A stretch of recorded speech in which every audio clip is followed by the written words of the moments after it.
महावीर भगवान की जय बोलिए। अनंतानंत सिद्ध परमेष्ठी भगवानों की जय बोलिए। आदिनाथ भगवान की जय बोलिए। 22वें तीर्थंकर श्री नेमिनाथ भगवान की, उनके काल में जन्मे प्रद्युम्न कुमार की, प्रद्युम्न कुमार चरित्र के रचयिता आचार्य भगवान श्री सोम कीर्ति जी महान मुनिराज की, इस युग के प्रथमाचार्य श्री चारित्र चक्रवर्ती आचार्य भगवान श्री महान मुनिराज शांति सागर जी महाराज की, सभी को सादर जय जनेन्द्र, जय दुजनंदो।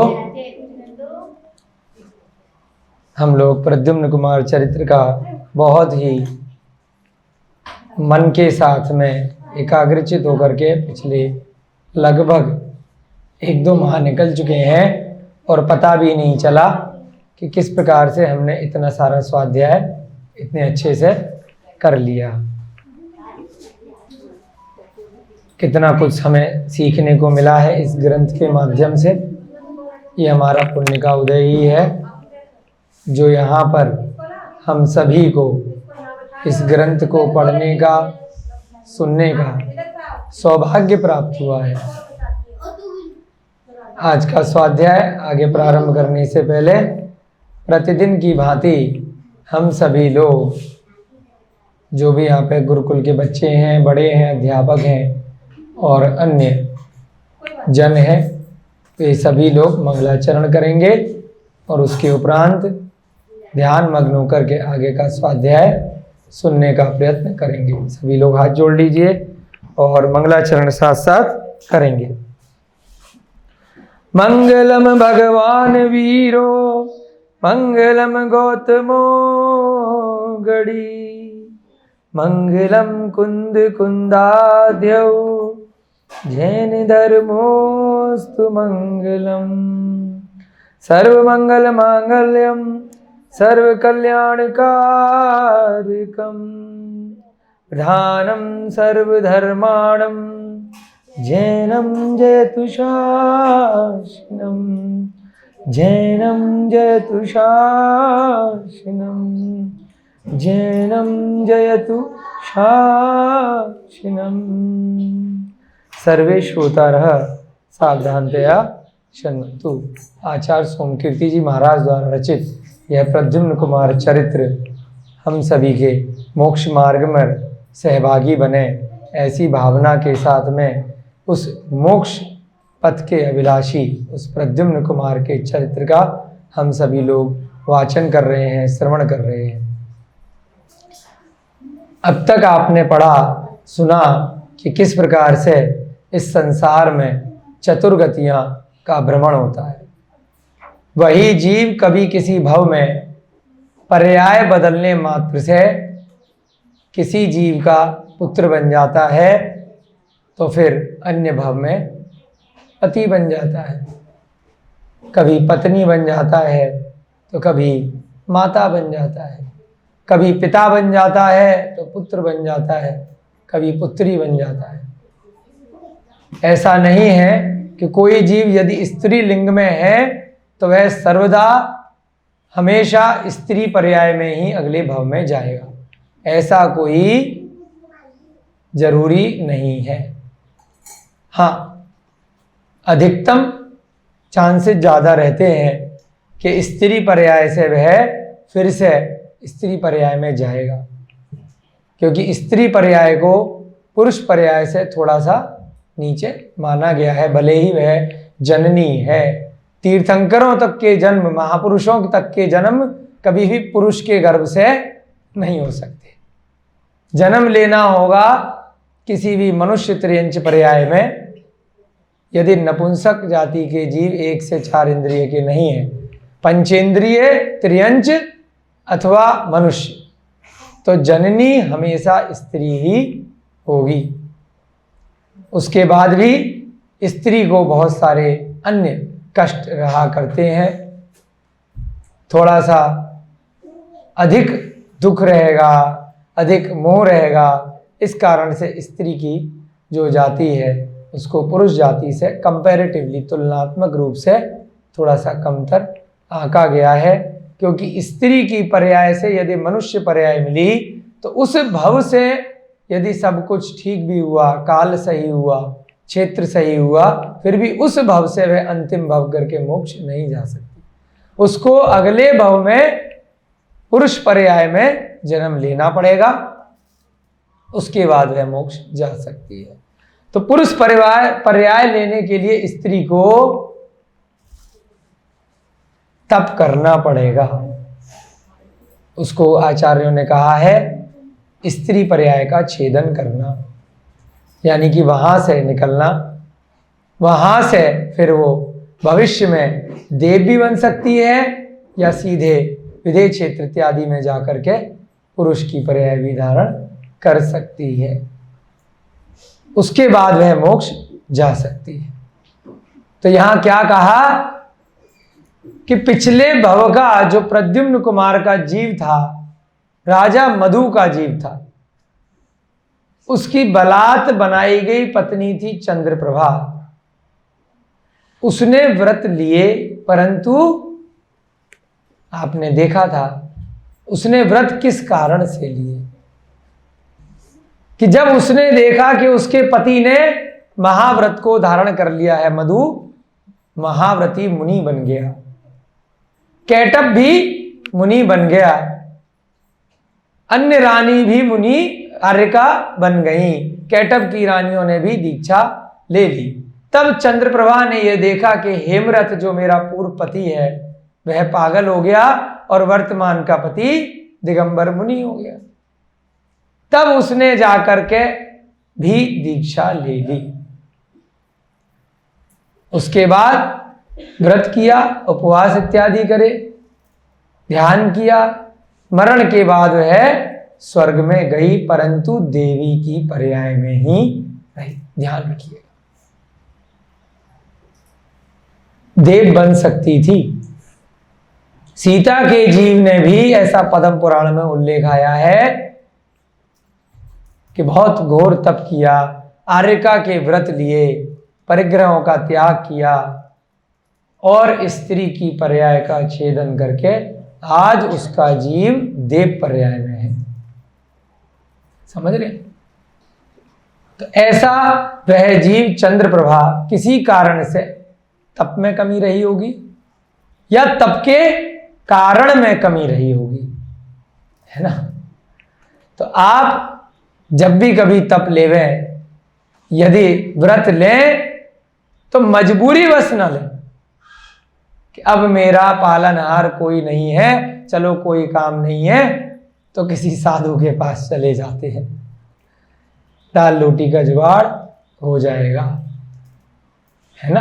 बहुत ध्यान रखने योग्य बात है जो प्रसंग यहां पर आया कि वह फिर से देवी ही क्यों बनी, क्योंकि शास्त्रों में ऐसा अन्यत्र उल्लेख आया है कि यदि स्त्री पर्याय का छेदन करना है तो आर्यका के व्रत लेने चाहिए, सम्यक दर्शन के साथ, मिथ्या दर्शन के साथ नहीं, किसी मजबूरी के साथ नहीं, स्वयं के भावों से, स्वयं के मन से कि मुझे आत्म कल्याण करना है, इस संसार में कुछ नहीं रखा, एक के बाद एक भव इसी प्रकार से इस जीव को बार बार बिताने पड़ते हैं। कभी भोगों की सामग्रियां अधिक प्राप्त हो जाती हैं तो कभी कम प्राप्त हो जाती हैं, कभी शरीर कम रोगी होता है, कभी अधिक रोगी होता है, कभी देव पर्याय प्राप्त हो जाती है तो कभी त्रियंच, कभी मनुष्य तो कभी नाग। इस संसार से मुक्ति की भावना से व्रत लेना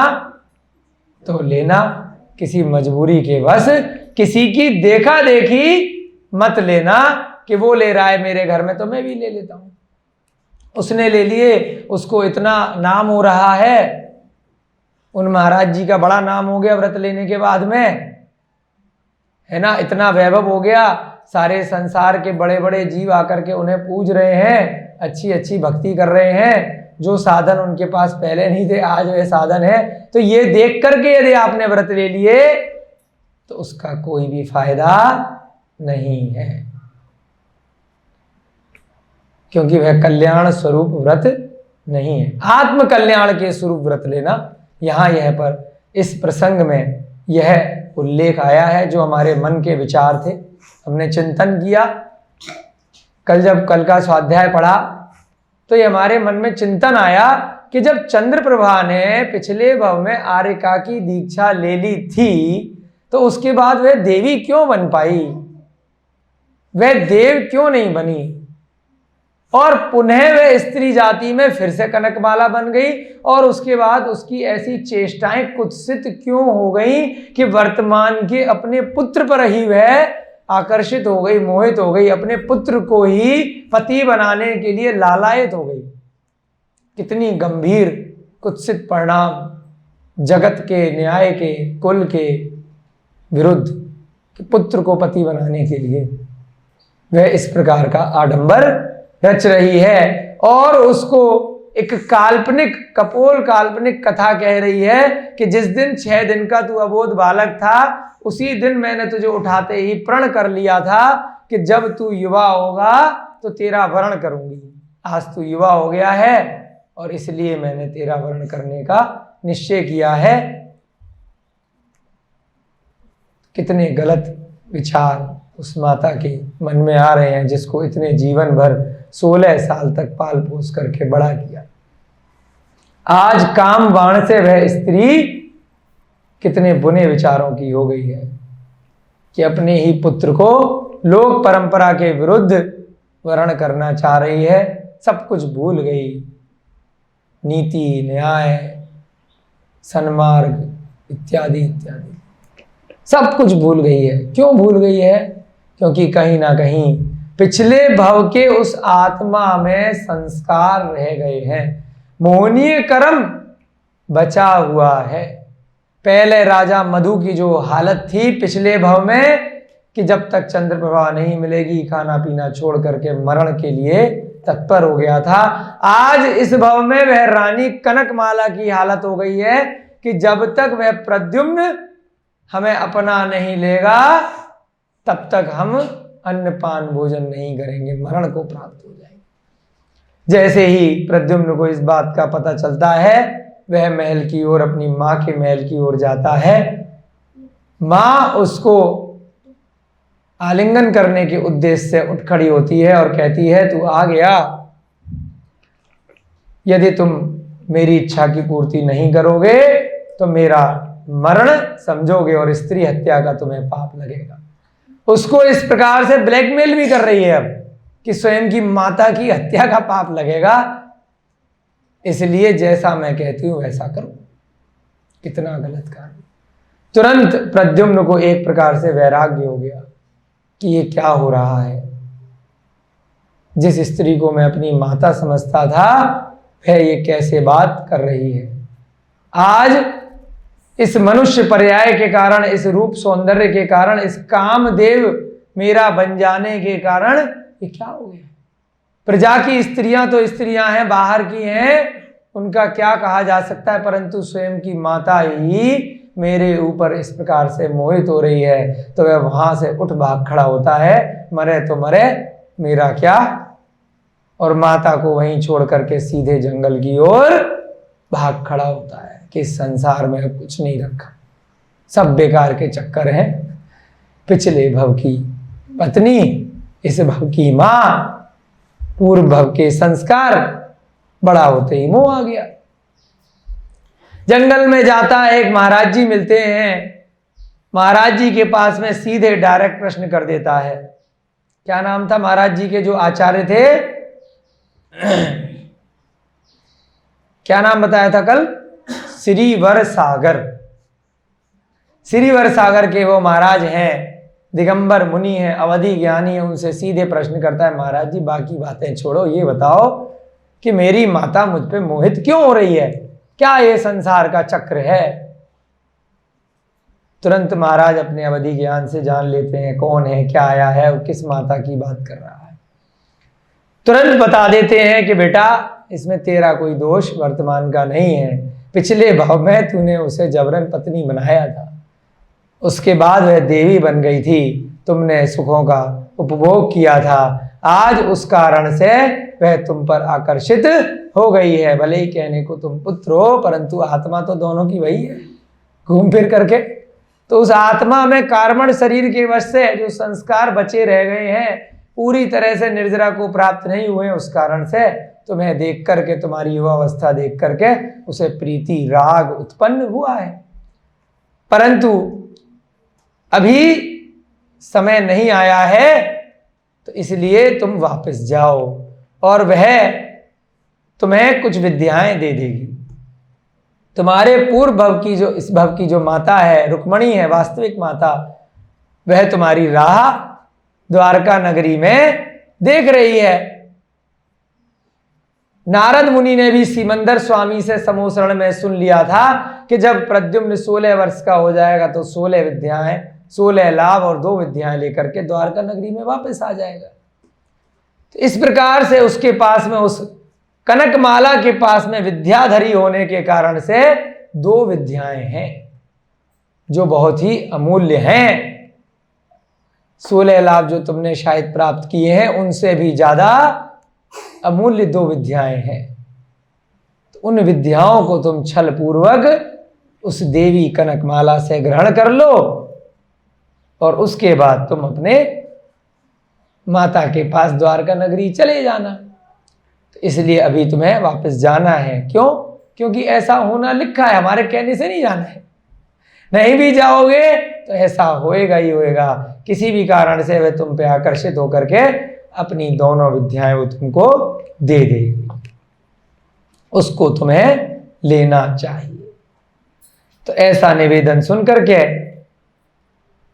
अब वो अगला प्रश्न करता है कि आपने हमें रुक्मणी के बारे में बताया, हमारा भी बता दिया कि हमने पूर्व भव में उसका अपहरण किया था, इस कारण से दैत्य उठा करके हमें यहां फेंक गया है।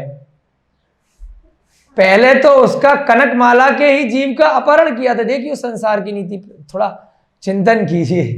पहले उसी का अपहरण किया, आज वही अपहरित जीव आपके पीछे लाल आए थे तो आप भाग रहे हो उससे बच करके। पहले उसी को उठा करके लेके आए। ऐसे ही धन होता है, धन संपत्ति, पहले आप उसके पीछे भागते हैं, जब वो आपके पीछे भागती है तब आप उसके आगे भागते हैं कि ये तो मेरे पीछे पड़ गया धन। क्यों? क्योंकि उस धन के पीछे चारों तरफ आपके चोर लग गए, है ना? आपको परेशान करने के लिए, आपकी हत्या के लिए डकैत लग गए। उसके बाद आप भाग रहे हो उसको छोड़ करके, लेकिन वह धन आपको छोड़ के नहीं जा रहा, हम तो तेरे पीछे रहेंगे। ऐसे ही स्त्री जाती है, पहले आप स्त्री के पीछे भागोगे, फिर जब स्त्री आपके पास आ जाएगी तब आप परेशान हो जाओगे, कब पीछा छोड़ के भागें, लेकिन उसके बाद नहीं छोड़ करके जा सकते। ऐसे ही धन है, इसीलिए धन को और स्त्री को लक्ष्मी बोला, दोनों को एक ही पर्याय दी। क्योंकि पहले आप उसके पीछे भागते हो, फिर उसको छोड़ नहीं सकते, ऐसे ही स्त्री को भी नहीं छोड़ सकते। जब तक के लिए वचन दे दिया तब तक के लिए उसकी आपको रक्षा करनी है। दान कर सकते हो धन को। ऐसे ही वैराग्य धारण करके आप सही तरीके से छोड़ करके जा सकते हो, ऐसे छोड़ करके गलत तरीके से अपनी स्त्री को नहीं जा सकते। गलत हाथों में भी धन को नहीं दे सकते, क्योंकि उसका दुरुपयोग होने लगेगा। अपनी स्त्री को भी ऐसे ही छोड़ करके आप नहीं जा सकते, दुरुपयोग हो जाएगा, किसके आश्रय से रहेगी। तो ऐसे ही यहां पर पूर्व भव के संयोग से, जैसे वह पहले चंद्रप्रभा को उठा करके लेके आया था, आज वह चंद्रप्रभा का जीव कनकमाला उसके पीछे पड़ा हुआ है, फिर वो उससे भाग रहा है कि ये क्या चक्कर है। होता है ना ऐसा, पहले किसी को छेड़ते हैं, फिर वो आपको छेड़ता है तो आप भागते हो। अब यहां पर क्या हो रहा है कि वह प्रश्न कर रहा है कि रुक्मणी का क्या दोष था। मेरा तो दोष मुझे समझ में आ गया, मुझे दुख मिलने की अपेक्षा से उस दैत्य ने मुझे उठा करके यहां डाल दिया है, मृत के जीव ने, पर रुक्मणी क्यों रो रही है ना? कोई भी गेम होता है संसार में, आप लोग खेलते होंगे, चाहे शतरंज या क्रिकेट या अन्य गेम, तो एक जीतता है एक हारता है, समझ रहे हैं? जीतने वाले के लिए बता दिया कि तेरा पुण्य था तो जीत गया, तो हारने वाले के लिए क्या था, उसका क्या पाप था, या तू जीत गया इसलिए वो रो रहा है। तो दोनों चीजें एक साथ चलती हैं, पाप पुण्य के खेल। बड़ा ही विचित्र ये षड्यंत्र कहिए या रोचकता कहिए उस गेम की, कि दोनों का पाप पुण्य एक साथ चलता है। देखते होंगे ना आप लोग टीवी पे, क्रिकेट मैच आते हैं, फुटबॉल मैच आते हैं, खेलते भी होंगे बचपन में, तो एक जीत रहा है एक हार रहा है, तो दोनों का पाप पुण्य चलता है। संसार में ब्रह्मा ने कुछ नहीं बनाया है, अपने पाप और पुण्य से स्वतः संसार में अनंत अनंत जीवों के एक साथ घटना घटित हो रही है। कोई बच्चा कहीं पैदा हो गया, उस परिवार का जहां पैदा हुआ उसका कोई पुण्य, जहां से मरण हुआ उसका कोई पाप है जो वो रो रहे हैं, समझ रहे? तो दोनों एक साथ चलते हैं। तो प्रद्युम्न ने प्रश्न किया कि इसमें कोई रुक्मणी का भी कोई पाप है क्या, कि जिसके कारण से वह रो रही है? कृष्ण का भी कोई पाप है क्या, जो उनको दुख मिल रहा है, संताप मिल रहा है कि मेरा अपहरण हो गया या मैं अचानक से वहां से गायब हो गया, उन लोगों ने मेरा मरण समझ लिया? तो अब उस प्रश्न के जवाब में बड़े अच्छे से यहां पर आचार्य महाराज संबोधन कर रहे हैं, बड़े ध्यान से सुनिएगा। तो उससे सारे संसार में वर्तमान में जो भी लोग इस ग्रंथ को श्रवण कर रहे हैं, पढ़ रहे हैं, सुन रहे हैं या बाद में चिंतन भी करेंगे, उनको अपनी सारी समस्याओं का हल प्राप्त हो जाएगा। कि कुछ भी दुख मिला है तो किसी ना किसी भव में कुछ किया होगा, या इस भव में कुछ किया होगा जिसके कारण से वह दुख हमें मिला है या वह सुख हमें प्राप्त हुआ है। जम्बूद्वीप के सुविख्यात भरत क्षेत्र में मगध नाम का संपन्न एवं उत्तम देश है। अब आचार्य महाराज बता रहे हैं कि रुक्मणी से तेरा वियोग क्यों हुआ है, इसमें तेरा दोष नहीं है, उसका ही पाप कर्म का उदय है। तो उसके पूर्व की कथा सुन लो। उसने कभी कुछ किया होगा जिसके कारण से पैदा होते ही छठे दिन उसको रोने को मिल गया। तू उठ के गया, तेरा किडनैप हुआ, वो तेरा दोष था, उसका निवारण हो गया, उसने उठा करके तुझे फेंक दिया दैत्य ने। अब वो क्यों रोएगी 16 साल तक, तो उसका क्या दोष है? सुनिएगा। कहां पर? मगध नाम का एक स्थान है इस भरत क्षेत्र में। वहां के लक्ष्मी नामक एक ग्राम में सोम शर्मा नामक एक ब्राह्मण रहता था। इसका नाम भी सोम शर्मा था। उधर अग्निभूति और वायुभूति के पिता का नाम भी सोम शर्मा था। वो अलग कथा थी, ये अलग कथा है। देखते हैं वही है कि दूसरा है। ये भी ब्राह्मण है। वह शास्त्रज्ञ एवं ब्रह्म विचारक था। उसकी भार्या का नाम कमला था, जिसके गर्भ से लक्ष्मती नाम की एक कन्या उत्पन्न हुई। सोम शर्मा, कमला, बेटी का नाम लक्ष्मीवती। जब लक्ष्मीवती यौवन विभूषित हुई, उसका असीम सौंदर्य प्रकट हो पड़ा। बच्चों का सौंदर्य पता नहीं चल पाता है ना? जब बच्चे बड़े हो जाते हैं तब सौंदर्य यौवन प्रकट होता है। से संसार को वह तृणवत हे समझने लगे, घमंड हो गया। मैं इतनी सुंदरी, बहुत सारी लड़कियां आपने भी देखी होंगी, सुंदर होती हैं, उनको घमंड हो जाता है कि मैं इतनी सुंदर हूं, तो वह गलत कार्य करने लग जाती है उस घमंड में। तृणवत है यानी कि तिनके के समान बाकी लोगों को समझने लगी कि मेरे जैसा सुंदर कोई नहीं।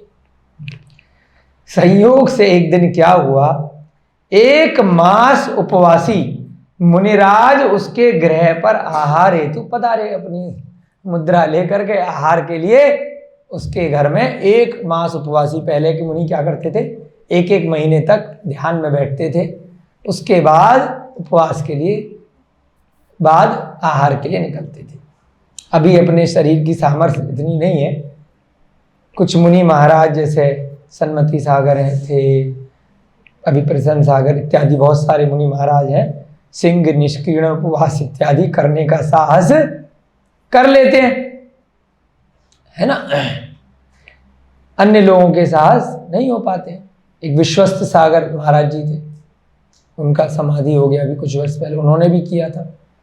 उनकी पीछे यहाँ पर आगरा में रखी हुई है, विश्वस्त सागर मुनि महाराज जी ने दी थी हम लोगों को यहाँ पर मंदिर के लिए। तो उन्होंने भी सिंह निष्किरण उपवास इस प्रकार से किया था। तो बहुत हर एक व्यक्ति नहीं कर पाता है एक एक महीने का उपवास, है ना। तो यहाँ पर उन महाराज ने किया था, तो वो आहार के लिए उसके घर में आए। यद्यपि वे अवधि ज्ञानी थे, काम जीत थे तथा रत्नत्रय से विभूषित थे, किंतु उनका सर्वांग धूल से मलिन हो रहा था। भाई जंगल में रह रहे होंगे, कोई स्नान इत्यादि मुनि महाराज नहीं करते हैं, एक एक माह से उपवासी थे। अवधि ज्ञानी होने के बाद भी जो मुनि महाराज होते हैं वे अपने शरीर को आत्मा से विरक्त समझकर उपवास करते हैं।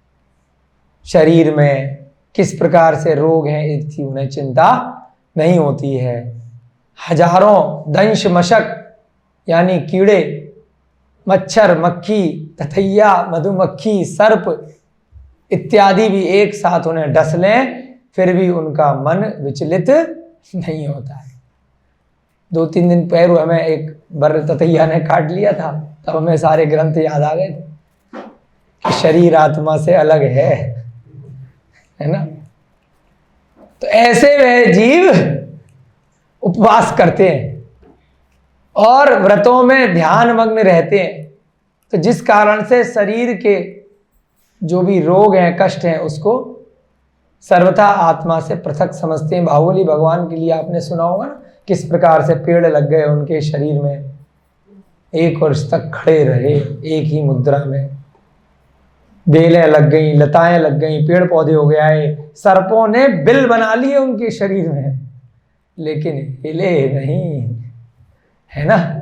आचार्य शांति सागर महाराज के चारित्र चक्रवर्ती ग्रंथ में एक गुफा में वह ध्यान मग्न थे, हजारों कीड़े चींटियां उनको लग गई, लेकिन ध्यान से मग्न नहीं। इस काल की बात है ना।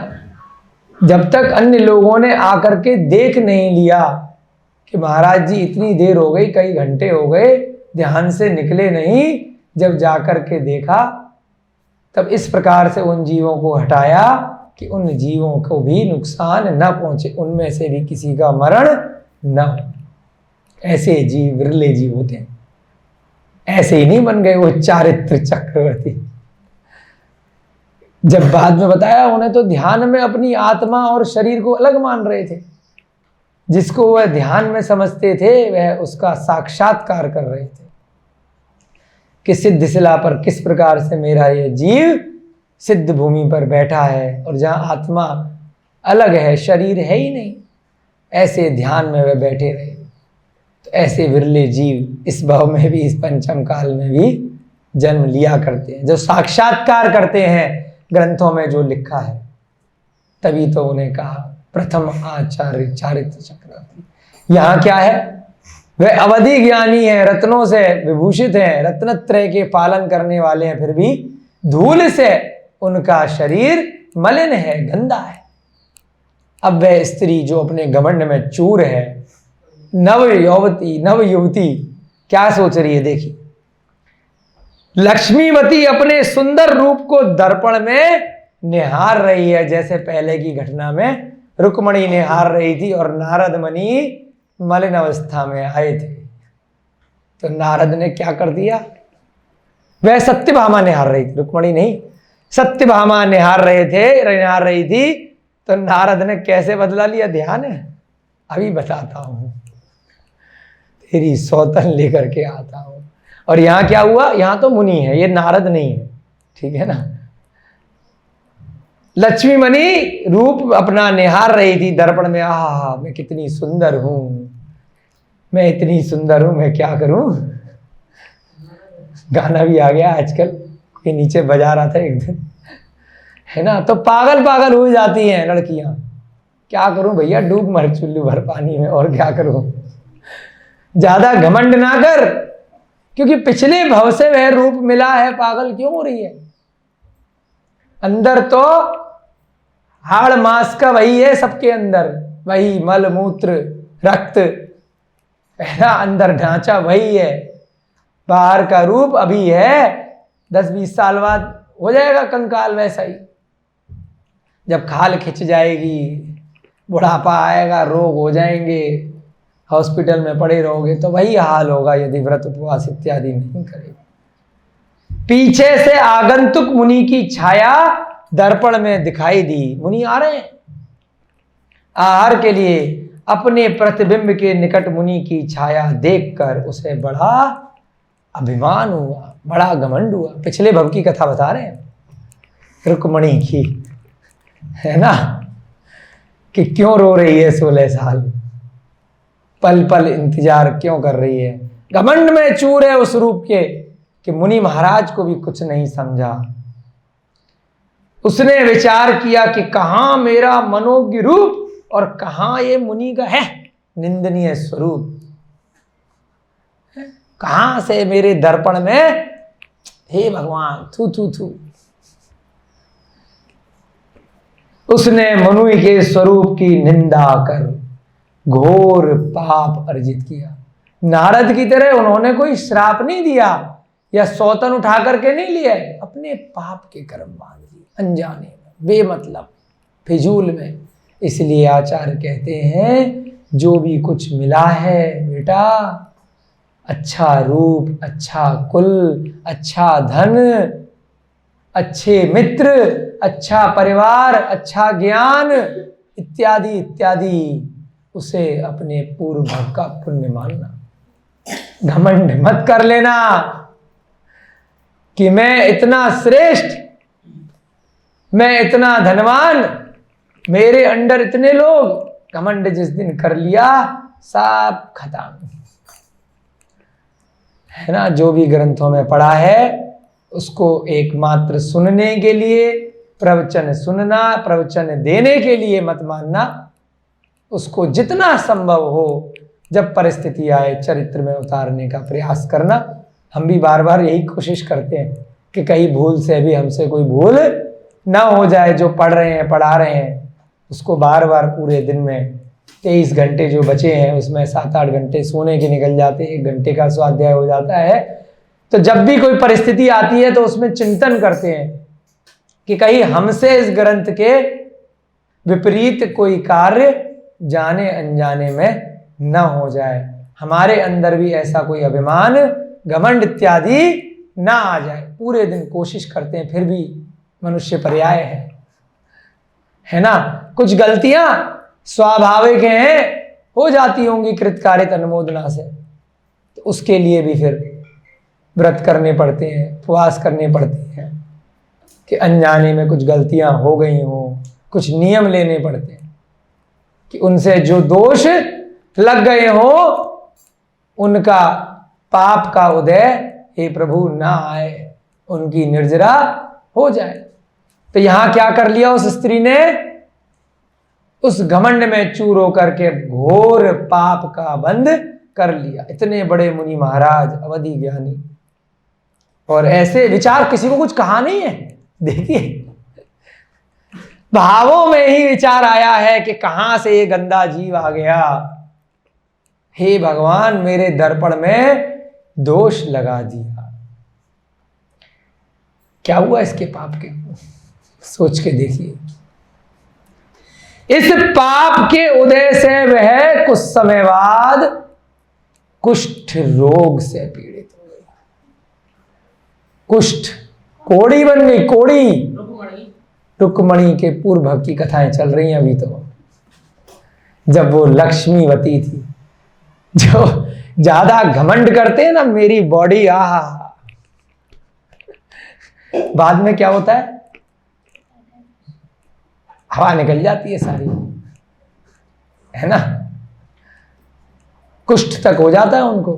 कहां से वो निकलते ना, पस निकलता है शरीर में जब घमंड करते हैं। और उस घमंड के अंदर किसी संत का, मुनि का, किसी विद्वज्जन का, किसी गुड़ीवान का अपमान कर देते हैं, या किसी अन्य का भी करते होंगे, तो उससे भी घमंड अगर हुआ, देखिए 5 पाप बोले जो रटाए जा रहे हैं, बच्चे बस रट रहे हैं। इस प्रतिमान योग के बहाने से उसके फलों को उसको सुन सकते हैं, आत्मा को छू सकते हैं। हिंसा, झूठ, चोरी, कुशील, परिग्रह, 4 कषाय, क्रोध, मान, माया, लोभ। दूसरी कषाय क्या बोली? मान। मान माने घमंड। रटने के साथ में कथाएं सुनाना बच्चों के लिए अवश्यंभावी है। जब तक कथाओं से नहीं सुनेंगे, जब तक वो डरेंगे नहीं। डराया नहीं जा रहा है, उन्हीं को जगाया जा रहा है। एक वो आता है ना टी पे, डर के आगे जीत है। तो डर इसलिए नहीं रहे कि वो डर के भगवान को मानने लग जाएं, डर इसलिए रहे कि स्वयं की आत्मा को मानने लग जाएं। उस डर से उन्हें पता चल जाए कि गलत कार्य का गलत नतीजा है। इस भव में यदि परिणाम नहीं भुगतोगे तो पर भव में अवश्य तुम्हें गलत कार्य का गलत नतीजा बेटा मिलेगा ही मिलेगा। कोई दूसरा नहीं भुगतेगा तुमने गलत कार्य किया है। थोड़े से भाव दर्पण में देख करके घमंड, मुनि महाराज तो निकल गए, आहार भी मिल गया होगा, परंतु उसको क्या हुआ? ओड़ी बन गई, कुष्ठ रोगी। देखिए फलस्वरूप अब उसने असहनीय कष्ट सहन किए। एक दिन वह अपने दुखों को सहन न कर अग्नि में कूद पड़ी। जब बहुत ज्यादा दर्द हो जाता है ना, सारे लोग परेशान हैं, तो जो अज्ञानी जीव होता है वो क्या करता है? आत्महत्या। कई लोग आत्महत्या शरीर के दर्द से नहीं, मानसिक दर्द से करते। मेरी पत्नी बहुत परेशान कर रही है, लटक गए पंखे। मेरी सास बहुत परेशान कर रही है, कूद गए छत से। मेरे व्यापार में घाटा हो गया, कर लिया एक्सीडेंट जाकर के, कि अब चुकाना नहीं पड़ेगा, लोगों से ले रखा था, व्यापार में घाटा हो गया, चुकाना नहीं। बेटा नरक में 37 सागर तक चुकाओगे, अभी तो यहीं चुका लेते 2, 4, 5, 10 साल में। हाँ चुकाओ जाकर के आत्महत्या करके। बताओ क्यों बोला उनको? मिथ्या दृष्टि है ना। गुरुजी कभी भी ऐसे कार्य ना तो स्वयं करना, कितना भी विपत्ति आ जाए, कुछ भी आ जाए, शरीर कितना भी दर्द में हो, आत्महत्या मत करना। पहले तो एक गलत कार्य किया, मन में गलत विचार किए, घमंड किया, कुष्ठी बनी, अब आत्महत्या कर डाली। बताओ ऐसी तो चल रहा है संसार। अब क्या बनी? उस आत्महत्या के कारण से आर्त ध्यान से मृत्यु प्राप्त करी। पहले भी आपको 4 ध्यान पिछली कक्षाओं में इसीलिए बीच बीच में बता देते हैं, जिससे कि थोड़ा थोड़ा सा तत्वों का भी ज्ञान प्रथमान योग के साथ साथ होता है। अब आप लोग बोलेंगे 4 ध्यान, हम नहीं बोलेंगे। बोलो। पहला 4 ध्यान बताए थे ना अभी 2 कक्षा पहले। पहला आर्त ध्यान, रौद्र ध्यान, धर्म ध्यान, शुक्ल ध्यान। चलो कम से कम गुरुजी तो बोल रहे, बच्चे भी धीरे धीरे सीख जाएंगे। आर्त ध्यान खतरनाक बुरा ध्यान है, रौद्र ध्यान उससे भी बुरा है, धर्म ध्यान अच्छा है, शुक्ल ध्यान सबसे अच्छा है। तो जब ऐसे निम्न परिणामों में कोई जीव आत्महत्या करता है तो 2 ही रास्ते उसके लिए होते हैं, या तो नरक जाएगा, या थोड़ा बहुत कुछ बच गया है, कुछ पुण्य, तो त्रियंच में चला जाएगा, मनुष्य नहीं बनेगा। तो ध्यान रखिएगा आपके घर परिवार में यदि कोई भी जीव आत्महत्या करके गया है ना, तो उसकी फोटो के आगे स्वर्गीय मत लिखना, ठीक है ना। कहने के लिए लिख सकते हो, लेकिन मन में एक विचार करने योग्य बात है कि वो नहीं जा सकता। या तो त्रियंच में जाएगा या नरक में जाएगा। व्यंतर भी बनना बड़ा मुश्किल है ना, बहुत मुश्किल है। आत्महत्या यदि करी है तो, समझ रहे हैं?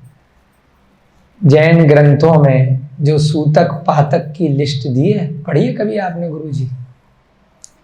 जिसके घर में निकट संबंधी यदि कोई आत्महत्या करता है तो उसे सूतक पातक पता है कितने दिन का लगता है? 6 माह का। मरने वाला तो मर गया, वो तो नरक त्रियंच चला गया। घर वाले क्या कर रहे थे? उन्होंने ऐसा कारण उत्पन्न किया होगा। 6 माह तक मंदिर जाना नहीं देते हैं, ऐसा ग्रंथों में आया है। उनका क्या दोष? कहेंगे मुझे नहीं मालूम थी, लटक गया पंखे पे, मैं तो लड़ाई करके ऑफिस चला गया था, पीछे से लटक गई बीवी।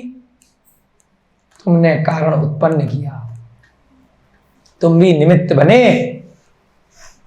तो तुम भी प्रायश्चित करो 6 माह तक।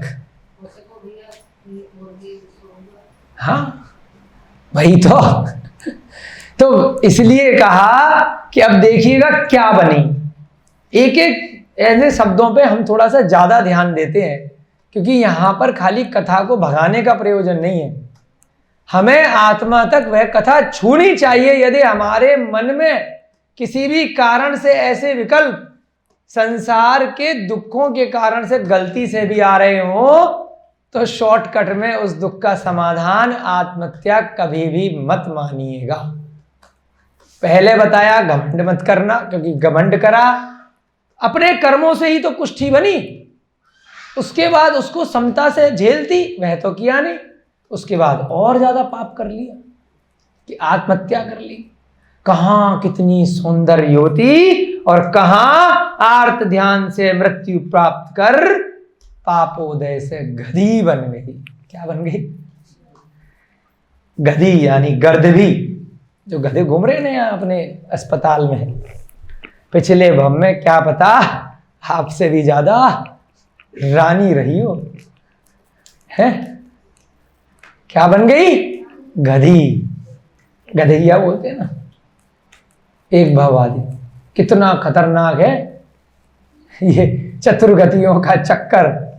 मजाक नहीं चल रहा है ये टाइम पास के लिए, सच्चाई है। हम इस पे पूर्णतया स्वयं सम्यक दृष्टन के साथ में विश्वास करते हैं, खाली टाइम पास के लिए कहानी नहीं सुना रहे। हम भी विश्वास करते हैं और आप सबसे ऐसी उम्मीद करते हैं जो भी यहां पर वर्तमान में या भविष्य में सुनेंगे कि वह भी इस पे पूरी तरीके से विश्वास करें। इसलिए सम्यक दर्शन को बोला सच्ची श्रद्धा, विश्वास। कि जितने भी गधे गधैये यहाँ घूम रहे हैं ना, क्या पता पिछले भव के आपके सुंदरता को फेल कर रहे होंगे, वर्तमान में जो आप धन वैभव संपदा में घमंड में चूर हो रहे हो। समझ रहे हो? ज्ञान भी मिल जाए तो ज्ञान का भी घमंड मत करना, कभी भी नहीं। इसलिए इतना एक एक पैराग्राफ पे 1-1 घंटा लगा देते हैं हम। छूना चाहिए अंदर तक, अंतरात्मा तक। गधी बन गई बेचारी। उसके बाद देखिए अगले भाव में शोकरी बन गई, सुअरी बन गई।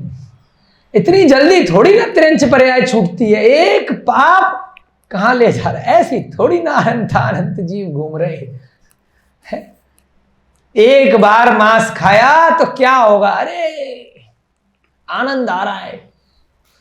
एक एक दिन में 4-4 बार खा रहे हैं। बहुत भव बचे हैं बेटा, 84 लाख योनि है, गिनो तो सही। और एक एक योनि में भी कितनी बार जन्म लेना पड़ सकता है। मजाक थोड़ी चल रहा है। खाओ, खाने में आनंद आ रहा है, चिकन खाओ। जब एक घमंड का इतना प्रभाव है तो मांस खाने का क्या होगा सोच करके देखिएगा। बलि देने का क्या होगा, जीवों को मारने का क्या होगा। स्वप्न में भी वह भयावह कष्ट अगर आ जाए ना तो रूज होती ना, कांप उठेगी। अरे सारे खा रहे, सारे घमंड कर रहे, सब मायाचारी कर रहे, तो अगला भव आपने देखा क्या कि जितने पैदा हो रहे, इतने जानवर, जितने चिकन पैदा हो रहे पोल्ट्री फार्म में, जो खा रहा था क्या पता वही जाकर के वहां पैदा हो जा रहा हो। जितने अंडे पैदा हो रहे, खा रहे डेली 4-4 10-10 आमलेट, आनंद आ रहा। तो जो अगला आमलेट खाया जा रहा है तेरे परिवार में, क्या पता तेरे बाप मरा हो, उसी को तू खा रहा हो, वो मर के आमलेट बन गया। बड़ा आनंद आ रहा है कि किसी के भ्रूण को, बच्चे को खा रहे हैं। सच्चाई है, झूठ नहीं है। नाम बदल सकता है, बातें बदल सकती हैं, लेकिन घूम करके अपना ही परिवार का जीव आप खा लेते हो। पहले वो भी खा रहा था रेस्टोरेंट में जाकर के बड़े मजे के साथ, मटन, चिकन, बीफ, है ना। तो यहां क्या हुआ, एक बार गधी बनी, फिर सुअरी बन गई। सुअरी का नाम क्या बोला, ग्रह शूकरी, यानी कि पालतू सुअरी। सुअर पालते हैं ना लोग, बाद में मार करके खा जाते हैं, है ना। अब क्या हुआ, कोटपाल के प्रहार से फिर से प्राण त्याग दिए। सुअर इधर उधर घूमते, कुत्ते घूमते हैं ना, नाले में से निकल करके बच्चे पत्थर मार देते हैं। कई बार क्या होता है, एक्सीडेंट में कुत्ते कुतिया रोड पर गाड़ी के नीचे आकर के मर जाते हैं। अगर अच्छे कर्म किए होंगे तो वापस ऊपर आ जाएंगे, नहीं किए होंगे तो फिर से। कोतवाल ने उसको प्रहार कर दिया वहां गंदगी में, नाले में से कहीं घूम रही होगी सुअरी, तो फिर मर करके कुतिया बन गई, है ना। पहले क्या बनी, गधी, फिर सुअरी। मतलब उसमें भी त्रियंच में भी बहुत सारी कैटेगरी है। एक हाथी का जीव होता है, एक शेर का जीव होता है, एक हिरण का जीव होता है, शांति से जंगल में रहता है। ये कौन से जीव बन रहे, नालों में, कचरे में, कूड़ों में, क्योंकि आर्त ध्यान से मरी थी, कुष्ठी रोगी बनी थी। अब कहां कहां भटक रही, कूड़ा कचरा गंदगी क्या क्या खा रही है। देखिए, सर्दी गर्मी बरसात, कपड़े मिल रहे हैं कि कुतिया को, हीटर लगा रही, एसी मिल रहा है, पंखा मिल रहा है, कुछ नहीं मिल रहा। गंदगी कूड़ा कचरा खा रही है। कोतवाल के प्रहार से अब कुतिया बन गई। शीतकाल में एक दिन तृण घास में बैठी थी कि अचानक से अग्नि का संयोग हो गया। क्या हुआ, आग लग जाती ना जंगल में, मिट्टी में, पेड़ पौधों में, तो अब वहां पर बैठी हुई थी शांति से, आग लग गई घास में और कुतिया की मृत्यु हो गई। फाइनली कषाय भाव से नहीं मरी, शांति से मर गई, है ना। इसके पश्चात पाप उदय से उसने निगम नामक नगर में धीवर की पुत्री के रूप में जन्म लिया। अब वापस से मनुष्य में आ गई। धीवर कौन होते हैं, जो नाव वगैरह चलाते हैं, इधर से उधर, मछुआरे टाइप के, नाव में लोगों को इधर से उधर ले जाते हैं। कहाँ राजपुत्री घमंड में चूर, और कहाँ धीवर की पुत्री। वो भी क्यों बन गई, क्योंकि अचानक से जल के मर गई थी। तो बोलते हैं ना कि हम लोग मनुष्य कैसे बन गए। पिछले भव में अंत समय में बहुत ही गलत परिणाम नहीं रहे होंगे, शांत परिणामों से अचानक कुछ कम परिग्रह में मर गए होंगे। अल्प परिग्रहस्तम मानुष आयु आश्रम, पढ़ा है ना गुरु जी। तो कुत्ता बिल्ली के में भी शांति से मर गए। एक इंद्रिय दो इंद्रिय में कैसे चला गया, मन तो था नहीं, कोई निमित्त ऐसा बन गया कि 1 से 2 में गया। एक कौन, अग्नि का एक, वनस्पति का एक, पृथ्वी का एक, जल का एक, वायु का एक। क्या था भैया उनमें जो 2 में चले गए, ऐसे ही कोई निमित्त बन गया। 2 से लट पिपी जो गुण इत्यादि है ना, वो 3 में चींटी कैसे बन गए, कोई निमित्त मिल गया होगा भाई।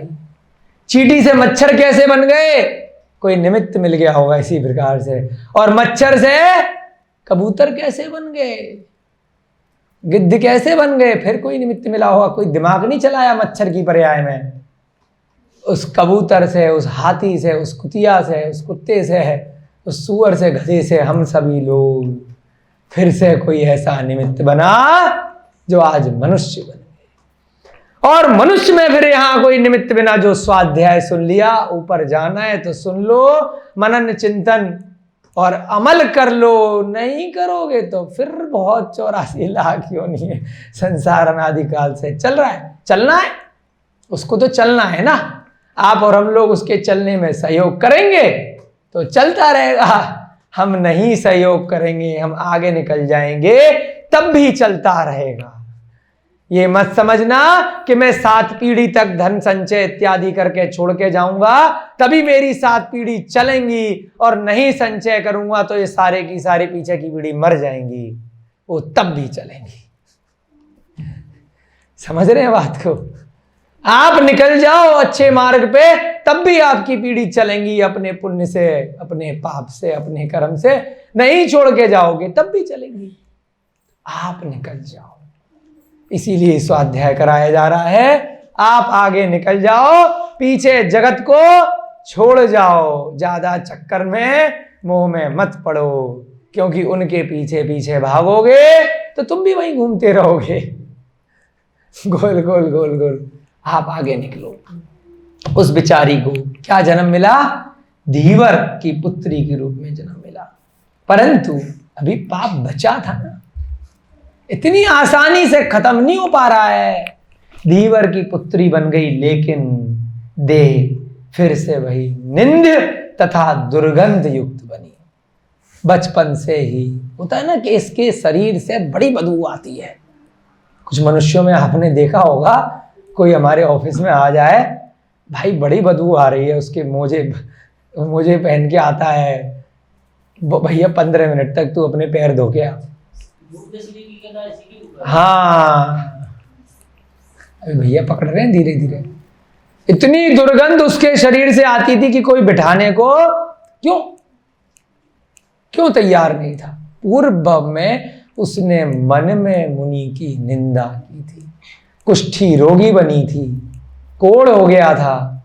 फिर जो पिछले भवों में इतनी गंदगी में रही, तो उसके कारण से फिर से वही पर्याय उसको प्राप्त, अच्छी मनुष्य की भी हो गई, लेकिन फिर से दुर्गंध वाला शरीर मिल गया।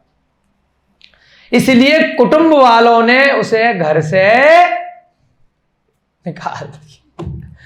माँ बाप ने ही धक्के मार के निकाल दिया। पूरे घर में हर समय बदबू रहती है कि तू इस घर में मत रह भैया, कहीं जा। परिवार द्वारा निर्वासित होकर वह धीवरी गंगा नदी के तट पर एक कुटिया बनाकर अकेले रहने लगे। अब अपना जीवन यापन तो करना ही था, जानवरों की तरह से वहीं अपनी कुटिया बनाई और वहां अकेले रहने लगी। उसके उदर पोषण का एकमात्र साधन था डोंगी से यात्रियों को पार उतारना। डोंगी माने एक नाव बना ली उसने। अब यात्री जाएंगे, वो अब कोई नहीं है पार कराने वाला, कहाँ इतनी बदबू की चिंता करेंगे, दूसरे कोने पे बैठ जाते होंगे थोड़ी देर के लिए, 5-10 मिनट में भाई उतार देगी। इधर से उधर उतार दिया, जो मुद्रा मिली, जो मिला, उससे अपना काम चला लिया, कोई फल दे दिए, कुछ दे दिया। इस कार्य से उसे कुछ धन प्राप्त हो जाता था। वह अपने अर्जित द्रव्य में से कुछ भाग अपने परिवार में भी भेज दिया करती थी। अब क्या कर रही है? एक तो परिवार वालों ने धक्का मार के निकाल दिया है, लेकिन धीरे धीरे करके पाप कम कर रही है, पैसा कमा रही है, और वह धन घर पे माँ बाप के पास भिजवा रही है, तुम भी अपना काम चला लेना। इस प्रकार अपने तीव्र पाप का फल भोगती हुई वह जीवन यापन अपना करती रही।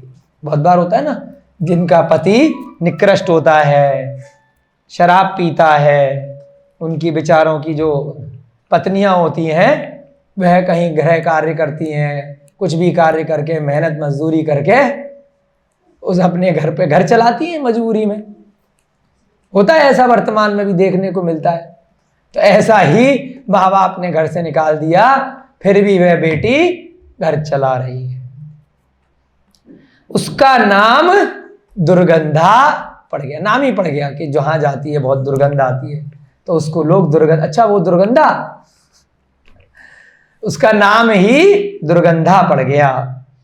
एक दिन वही मुनि महाराज, वह तो अवधि ज्ञानी थे, उनकी आयु ज्यादा रही, पशुओं की आयु कम होती है त्रियंच गति में। एक बार सुअरी बनी, एक बार गधी बनी, एक बार कुतिया बन गई, 3 पर्याय निकाल दी, 100-200 साल निकाल दिए होंगे 3 पर्याय में। परंतु पहले के जो मनुष्य गति के जीव हैं उनकी आयु पहले भी आपको बताई थी ज्यादा होती है।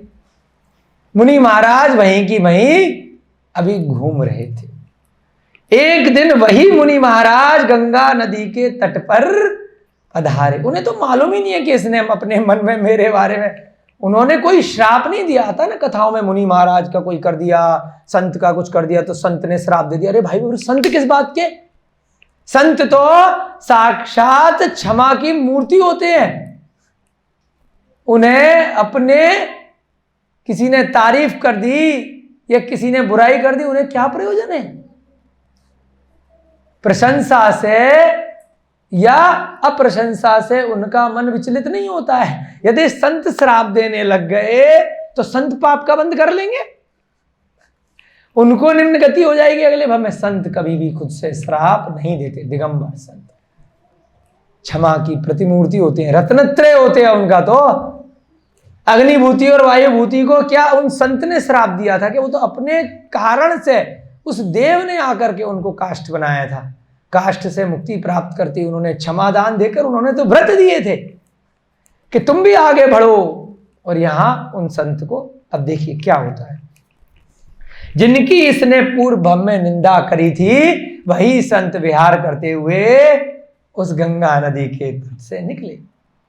माघ का महीना था, माघ चैत्र वैशाख ज्येष्ठ आषाढ़ श्रावण भाद्रपद है ना, आश्विन कार्तिक पौष माघ, माघ का महीना था, इस दिसंबर का लगभग है ना, ठंडी का महीना था। इसलिए भैया जी ने पकड़ लिया, विद्वान है, हम गिन रहे थे आगे इसमें आ गया, इसलिए भीषण शीत का प्रकोप था। हमने पढ़ी नहीं थी आगे की लाइन, ठीक है ना। तो माघ के महीने में बड़ी ठंड पड़ रही थी। योगी राज को देखकर धीवरी ने विचार किया कि ऐसे में योगींद्र गंगा नदी के तट पर कैसे ठहरेंगे, कैसे ध्यान लगाएंगे, कैसे विश्राम करेंगे। देखिए कहां कितना बुरा विचार कि इनका मलिन शरीर और मेरा सुंदर स्वरूप दर्पण में देखकर पगला रही, और कहां विचारों का खेल है। देखिए प्रभात भैया अब क्या सोच रही है कि इतनी ठंड में ये निर्ग्रंथ दिगंबर कैसे तप करेंगे। उसने मुनिराज के समीप जाकर अग्नि प्रज्वलित कर दी, जला दी, कहते ना अलाव जला दिया, उनको नहीं जलाया है।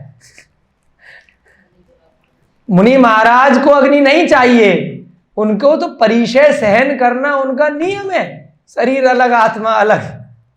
परंतु वैयावृत्ति में यदि कोई श्रावक ऐसे उपक्रम करता है तो उसको कितना पुण्य का बंध होता है। देखिएगा पहले तो अग्नि जलाई और वस्त्र उड़ाकर उनका शीश निवारण कर लगी। मुनि महाराज को वस्त्र नहीं चाहिए, उनके परिग्रह में दोष लगा रही है, लेकिन उसके भाव उसे मालूम थोड़ी है कि इनको वस्त्र नहीं पहनाते, ये तो दिगंबर रहते हैं। परंतु अपनी तरफ से चटाई डालना, अलाव जलाना, उनको कमरा देना, आसपास उनके घेरा बना देना, यदि कोई श्रावक अपने भाव से करता है तो श्रावक को दोष नहीं लगता। देखिए वह प्रातः काल तक उनकी वैयावृत्ति करती रही, इसी प्रकार से जागती रही, कहीं ये मर नहीं जाए इतनी ठंड से। जब मुनिराज का ध्यान भग्न हुआ, वो तो ध्यान में थे, उन्हें कुछ मतलब नहीं है, वो नहीं कह रहे मेरे को उड़ा मुझे बचा, वो तो ध्यान में बैठे हैं।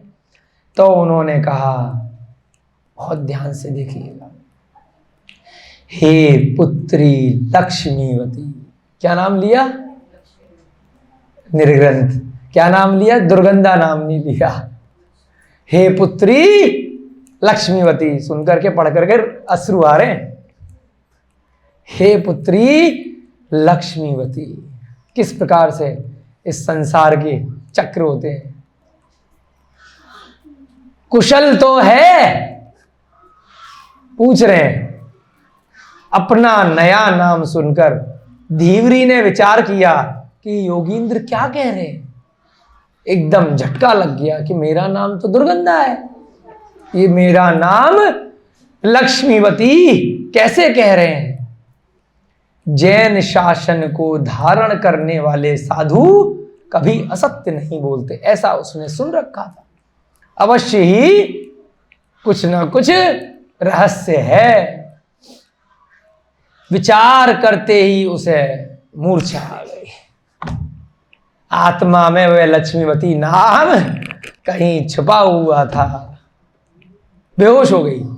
सुनते ही कुछ नहीं कहा मुनि महाराज ने, उसने बस पूछा है, हे पुत्री लक्ष्मीवती कुशल तो है। झटका मारा और बेहोश। कुछ कारण रहा होगा, एक ही शब्द में आत्मा में कुछ संस्कार रह गए थे उस लक्ष्मीवती के।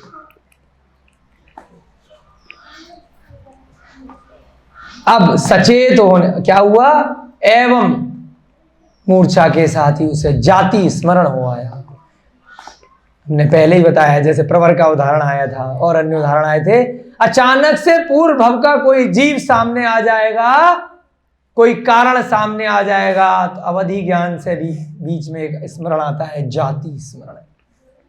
मोह उत्पन्न हो जाएगा, पूरी बात याद आ जाएगी कि यह मेरा कौन है, क्या है, मैंने क्या किया था। वह क्षेत्र पर अगर अचानक से आप पहुंच जाओगे, कोई घटना ऐसी हो जाएगी, तो सारा ज्ञान उस आत्मा के संस्कार से याद आ जाता है। भले ही ऊपर ऊपर का शरीर चेंज हो जाता है, फिर क्या होता है देखिए। सचेत होने पर उसने मुनि महाराज से प्रार्थना की, हे योगीश्वर मैं किस निम्न दशा में आ पहुंची। कहा मैं पूर्व में ब्राह्मण की पर्याय में उस सोम शर्मा की पुत्री थी, और कहा मैं अब धीवरी हूं, निम्न पर्याय में आ गई हूं। आपकी निंदा करके मैंने जो मन में भारी पाप अर्जित किया था, उसी का आज यह फल भोग रही। उसको समझ में आ गया। अब कृपया करके मुझे क्षमा कर दिए। मुनि महाराज ने तो ना श्राप दिया था, वो क्या क्षमा करेंगे। उसने वैयावृत्ति करी तो उससे उसके पापों में क्षमा मिल जाएगी। अब मुझे क्षमा कर दीजिए, मुझे वह धर्म सुनाइए जिससे मेरी इस पाप से मुक्ति हो सके। उसे मालूम है कि इन्होंने कोई श्राप नहीं, मुझे धर्म सुना दो बस। विलाप करते हुए धीवरी को सांत्वना देते हुए मुनि महाराज ने कहा, हे पुत्री वृथा में संताप मत करो, बेकार में दुखी मत हो, क्योंकि ये संसारी दुख का कारण है।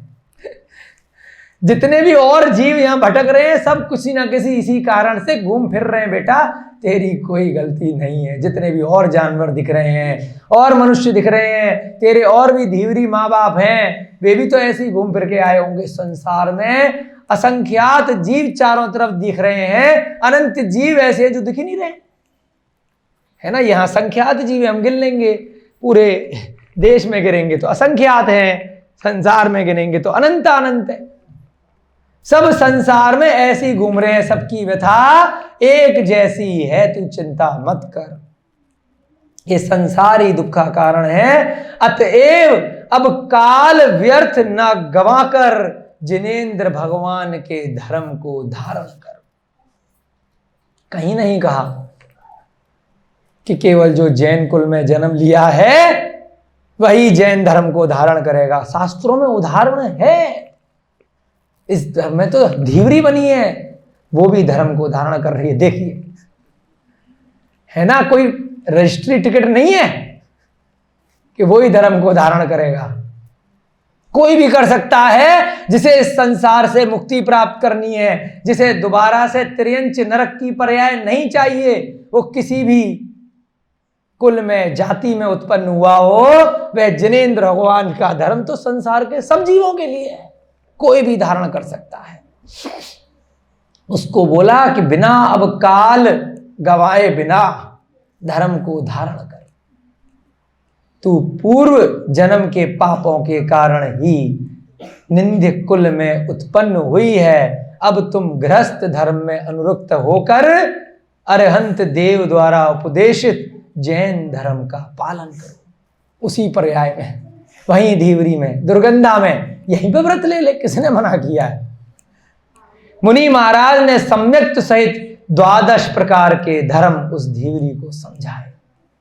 12 धर्म जो अग्निभूति वायुभूति ने लिए थे, जो मणिभद्र और गुरुभद्र ने लिए थे, वह धर्म उस धीवरी को समझाए।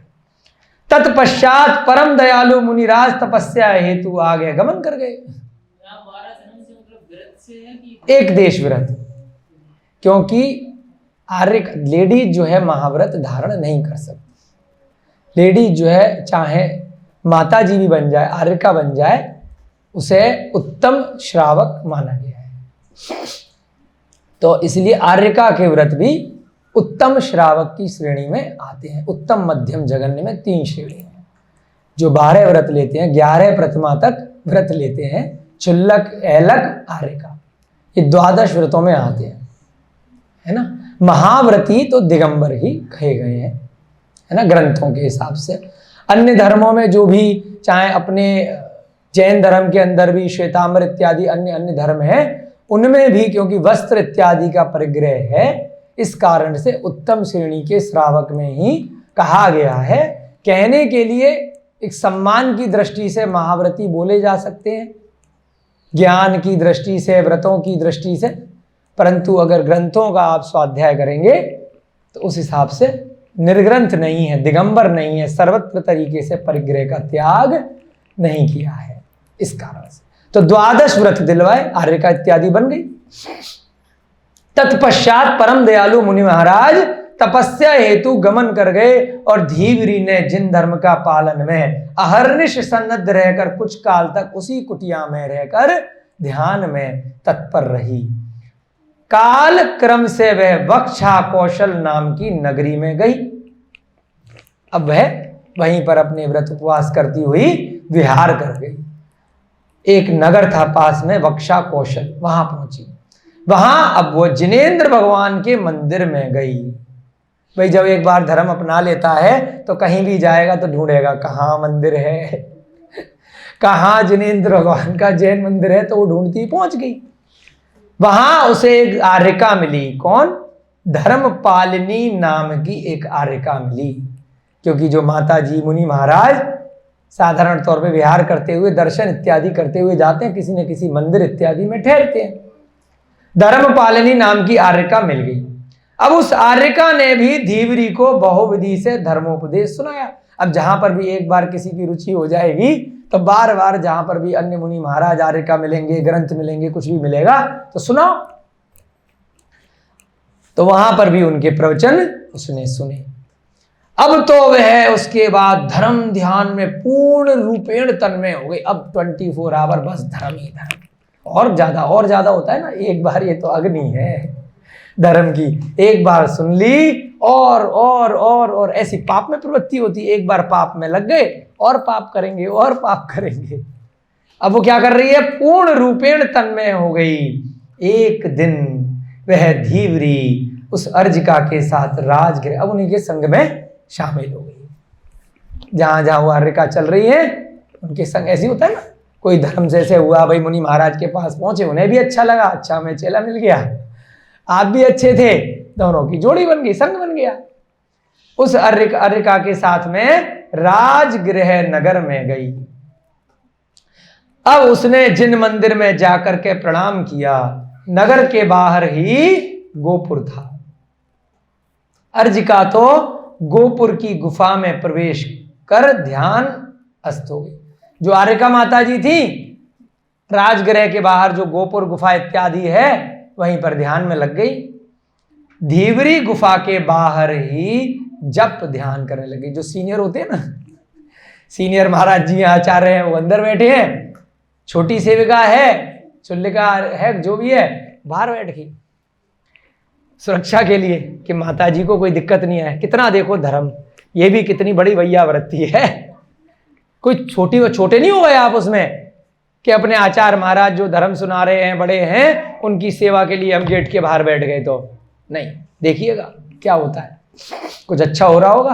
अभी हमने आगे पढ़ा नहीं, आपके साथ साथ पढ़ रहे। देव योग से रात्रि में एक भयावह व्याघ्र वहां आ गया। व्याघ्र माने बाघ, शायद शेर चीते को बोलते हैं ना। रात्रि में क्या हुआ, एक बाघ वहां आ गया एवं उसने धीवरी का भक्षण कर लिया। उसके अब पहले क्या भाव थे, निंदा के भाव थे जब दर्पण में देखा था। अब क्या भाव थे, सुरक्षा के, कि मेरी माताजी, मेरी गुरु को कोई कष्ट ना हो जाए, मैं गेट पे ध्यान अवस्था में बैठी हूं। और उसने बाघ का सामना नहीं किया, ध्यान में जैसा उन्होंने सिखाया था वैसा सीख गई। कहाँ कुछ पर्याय, अब आप गैस कर चुके होंगे अब क्या होगा उसका। पंडित जी मुस्कुरा रहे कुछ, अब तो लॉटरी लग गई है, क्योंकि आत्महत्या नहीं करी। कितना फर्क है ना, अब भी मरण है तब भी मरण था। अब ध्यान में गई है, जिनेंद्र भगवान को ध्यान करते हुए गई है, बिना किसी को मारे हुए गई है। जिन धर्म के प्रभाव से ध्यान योग में उसकी मृत्यु हुई, उस समय वे व्रतों का पालन कर रही थी। उसने व्रतों में दोष नहीं लगाया था, लठ लेकर मारने नहीं गई थी उसको, व्याघ्र को। अतएव देह त्याग कर 16वें स्वर्ग में इंद्राणी कहाँ गई, 16वें स्वर्ग में। कैसे गई वो पहले आपको बताया हुआ है।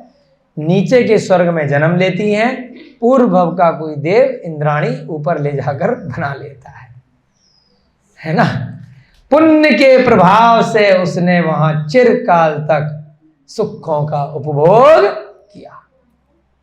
कहाँ मनुष्य की पर्याय, कहाँ कुतिया की, गधी की पर्याय, सुअर की पर्याय, कहाँ धीवरी और कहाँ देवी बन गई। जिन देवियों को आप पूछते हो ना प्रतिदिन, वो सब देवियां ऐसे बनती हैं कि इतने प्रकार की देवियां हैं, इस मंदिर में जाएं, उस मंदिर में जाएं, उनकी प्रतिमूर्ति बनाते हैं। वो देवियां कैसे बनी, आप स्वयं देवी बन सकते हो। ऐसा उपक्रम करो, ऐसे जिनेंद्र भगवान की आराधना करो, तो वो देवियां भी अपने आप आपके पीछे पीछे चमत्कार दिखाएंगी। सारी सुख संपदा, सारा धन वैभव लक्ष्मी सब खिंची चली आएगी जब जिनेंद्र भगवान की आराधना करोगे। चाहे श्री देवी, लक्ष्मी देवी, हिरी देवी, रति देवी, बहुत सारी देवियां हैं, हजारों प्रकार की, है ना। उन देवियों के पीछे, वो देवियां आपके पीछे भागेंगी यदि आप व्रत लोगे, तप करोगे, हिंसा आदि पापों से विरक्त हो जाओगे। थोड़ा सा और पढ़ लें, समय बचा है। चलिए ये पैराग्राफ जरा सा खत्म कर लेते हैं 5 मिनट के अंदर। अंत में धीवरी के जीव ने कुंडनपुर के राजा भीष्म की पुत्री के रूप में जन्म लिया। याद आ गया भीष्म कौन था, उसकी पुत्री रुक्मणी, जिसको युद्ध लड़े थे श्री कृष्ण। ध्यान है ना, कथा सब लोग सुन रहे हैं। भीष्म की पुत्री थी, नारद जी पहुंचे थे, भाई ने वचन दिया था, शिशुपाल से युद्ध हुआ था। कहाँ तो कुतिया और कहाँ रुक्मणी। रुक्मणी बहुत सारे गाने हैं ना, श्री कृष्ण की पत्नी। ऐसे चैन है, कैसे बनी वो रुक्मणी, ऐसे बनी, उसका नाम रुक्मणी पड़ा। पहले उसके विवाह का संबंध निश्चय राजा दमघोष के पुत्र शिशुपाल के साथ तय हुआ था, नारद मुनि के मुख से प्रशंसा सुनकर वह नारायण श्री कृष्ण पर अनुरक्त हो गई। उसने दूत द्वारा गुप्त रूप से श्री कृष्ण को बुलवाया। श्री कृष्ण एवं बलदेव दोनों भ्राता कुंडनपुर पहुंचे। शिशुपाल का वध कर रुक्मणी को पटरानी का पद देकर द्वारका ले आए। अब जो कथा थी उसको एक पैराग्राफ में यहाँ पर रिवीजन कर दिया। शिशुपाल का वध किया था, शिशुपाल से उसका विवाह भाई ने तय कर दिया था, जबकि माता पिता ने तो किया नहीं था। उसी रुक्मणी के गर्भ से तू उत्पन्न हुआ है, जो यहाँ आकर के कथा सुन रहा है, टाइम पास कर रहा है।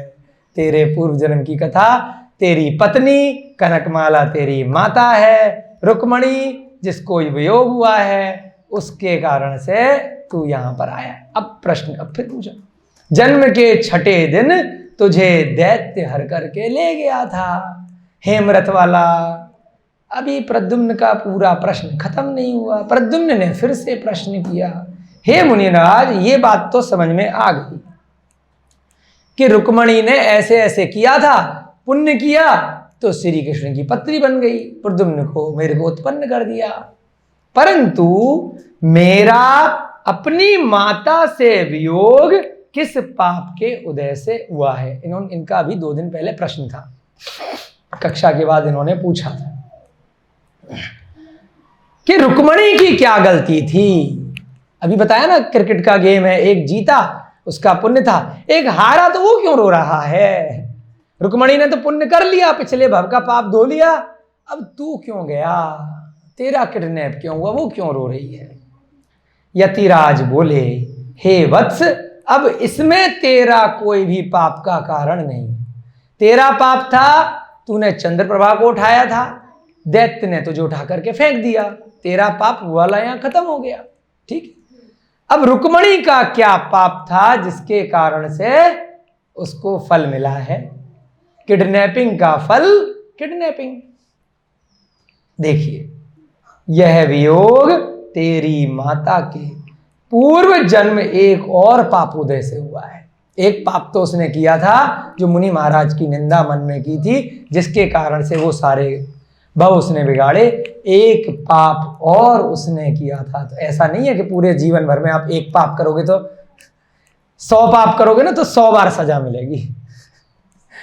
एक बढ़िया सा काम कर दिया, दीक्षा ले ली, अंत में तो कुछ पाप धुल गए, कुछ तो बचे रहेंगे ना।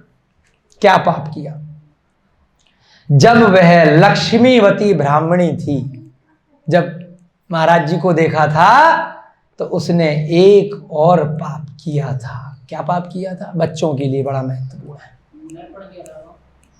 दर्पण के अलावा उसने एक मयूर शावक को, मयूर माने मोर, उसके बच्चे को उसकी माता से पृथक कर दिया था। उठा करके ले आई थी खेलने के लिए।